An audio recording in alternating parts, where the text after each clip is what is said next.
புதுக்கோட்டை மாவட்டம் திருமயம் சட்டமன்ற தொகுதியில் திமுக சார்பில் போட்டியிடும் அமைச்சர் ரகுபதி காரையூர் பகுதியில் தீவிர பிரச்சாரம் மேற்கொண்டார். அப்போது பொதுமக்கள் மத்தியில் பேசிய அவர் அதிமுக வேட்பாளர் செய்த சாதனைகளை சொல்லி வாக்கு கேட்க வேண்டும் என்றும் அனுதாப ஓட்டுகளை எதிர்பார்க்க கூடாது என்றும் விமர்சித்தார்.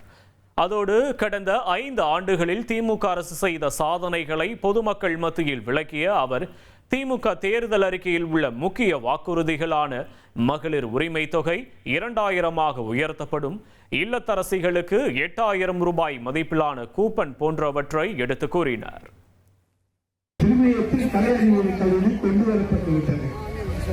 அதே போல ஒரே நேரத்தில் கனியாபட்டி, குடிவிலை, வேந்தன்பட்டியிலே துணை மின் நிலையங்கள் 3 துணை மின் நிலையங்களுக்கு அடிக்கல் நாட்டப்பட்டு பணிகள் நடைபெற்றுக் கொண்டிருக்கின்றன.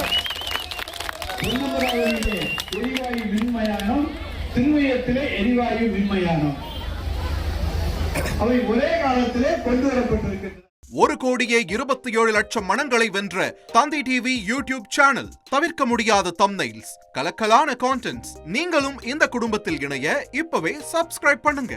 அசுரபலம் கொண்ட எங்கள் டிஜிட்டல் கரங்களில் உங்கள் விளம்பரங்களை சேர்க்க வாட்ஸ்அப் பண்ணுங்க.